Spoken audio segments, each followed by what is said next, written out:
For years, Red Ridge, a quiet mountain town, worshipped the National Guard unit station just 5 miles outside the city limits. They were the heroes of wildfire rescues, flood evacuations, and storm recovery. Until the night everything changed. What the public didn't know was that behind the base gates, something darker had been unfolding. Something that would only come to light after a series of disappearances shook the region. This is the story investigators now call the Red Ridge cover-up. It began with a hunter who found something unusual buried under frost. A set of dog tags, a broken radio, and a human hand. Forensics later confirmed it belonged to Private Marcus Reed, a 22-year-old guardsman who had gone AWOL 3 months earlier.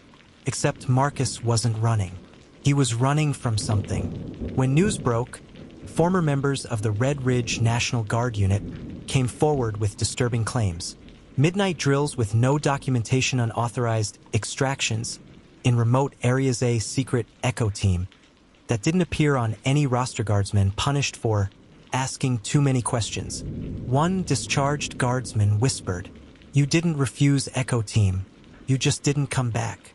Between 2019 and 2022, 3 civilians vanished near the base perimeter. A journalist investigating illegal weapons dumping, a teenage hiker who wandered too close to the restricted woods, a mechanic who serviced National Guard vehicles and reported bloodstains that weren't from training. Each case was quietly dismissed, redirected, or stalled. Every one, until Private Reed's remains forced a federal investigation. Search warrants were finally granted. Inside an unused hangar, investigators found zip-tie restraints bolted into the floor-rusted cages, a burned notebook, and on the wall, a symbol spray-painted in red, a 7, the rumored code for the secret echo team.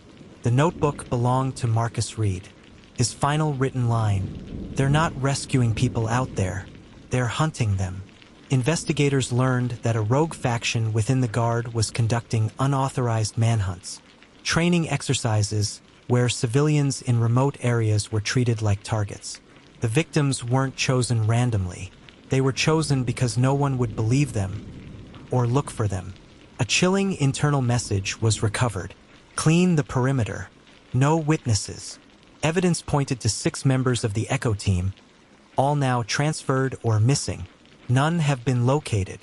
With national pressure mounting, Red Ridge Base was shut down. But locals swear the woods still echo at night. Footsteps, flashes of light, radio static with voices whispering. Echo team moving.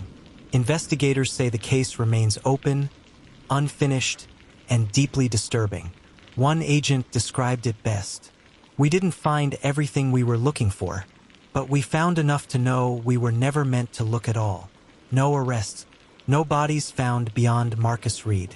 No official confession, just a quiet town, a sealed base, and a truth that still haunts the mountains." Red Ridge had been silent for months. The base was sealed, the woods monitored, the investigation stalled. But then, the power went out. Every house, every streetlight, every radio, a blackout across the entire town. At exactly 2:13 a.m., residents reported hearing the same thing at the same time. Footsteps, not running, not wandering, marching, from the direction of the abandoned base. By dawn, the blackout was over. The town sheriff's phone lit up with frantic messages. One from a local farmer stood out. "There were soldiers in my field. They weren't wearing patches." Federal agents rushed back to Red Ridge Base, expecting it to still be deserted. It wasn't. Footprints, heavy, consistent, military, led from the woods to the hangar where Marcus Reed's notebook was found. The padlock on the hangar door was snapped clean off. Inside, the cages were gone. The restraints gone. The red E7 symbol had been repainted fresh and wet. But something new was left behind. A laminated mission card. Black background. White letters. Echo team reactivated. And on the back, coordinates. Coordinates to a place deep in Red Ridge Forest where cell signals died and compasses spun. The agents thought it was a clue. It was a warning. A woman stumbled out of the forest 2 days later. Barefoot, bruised, mud up her arms. half-conscious. Her name was Evelyn Cross, the missing journalist who vanished 3 years earlier. She had been kept alive, barely. Whispering through cracked lips, she told investigators, "They train at night, not for war, for hunting." When asked what Echo Team wanted, she choked out, "To erase the ones who knew." She said Marcus Reed tried to get her out. He was caught, punished, buried alive, and Echo Team was returning to finish the list. When investigators asked who was on the list, she looked up with hollow eyes. Anyone who came looking. Investigators launched a full operation to raid the coordinates on the mission card. 50 agents, night vision, drones overhead. But when they reached the site, it was empty. No camp, no weapons, no Echo Team, just a clearing of burned earth and a ring of stones around a single object. Marcus Reed's second notebook, the one thought to be destroyed in the fire. Inside, every page was filled, not with words, with names, dozens, civilians, former guardsmen, federal agents, investigators, journalists, even the sheriff. At the very bottom of the last page, written in fresh ink, "We finish our stories. Yours begins tonight." 2 hours after the notebook was found, 3 federal agents went missing. They were last seen walking the tree line. Their radios transmitted one final sound. Not a struggle, not a scream. Marching, measured, cold, in perfect rhythm, just like the blackout night.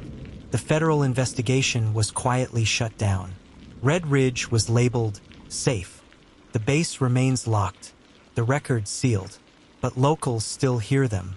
Footsteps in the woods, whispers on dead radios, the distant hum of a generator that shouldn't be running. And sometimes, just before dawn, people claim they see silhouettes, 6 of them, moving in the trees near the old base. Always in formation, always silent, always watching. They say Echo Team died years ago, but in Red Ridge, people know the truth. Some units never disband, some missions never end, and some hunters never stop.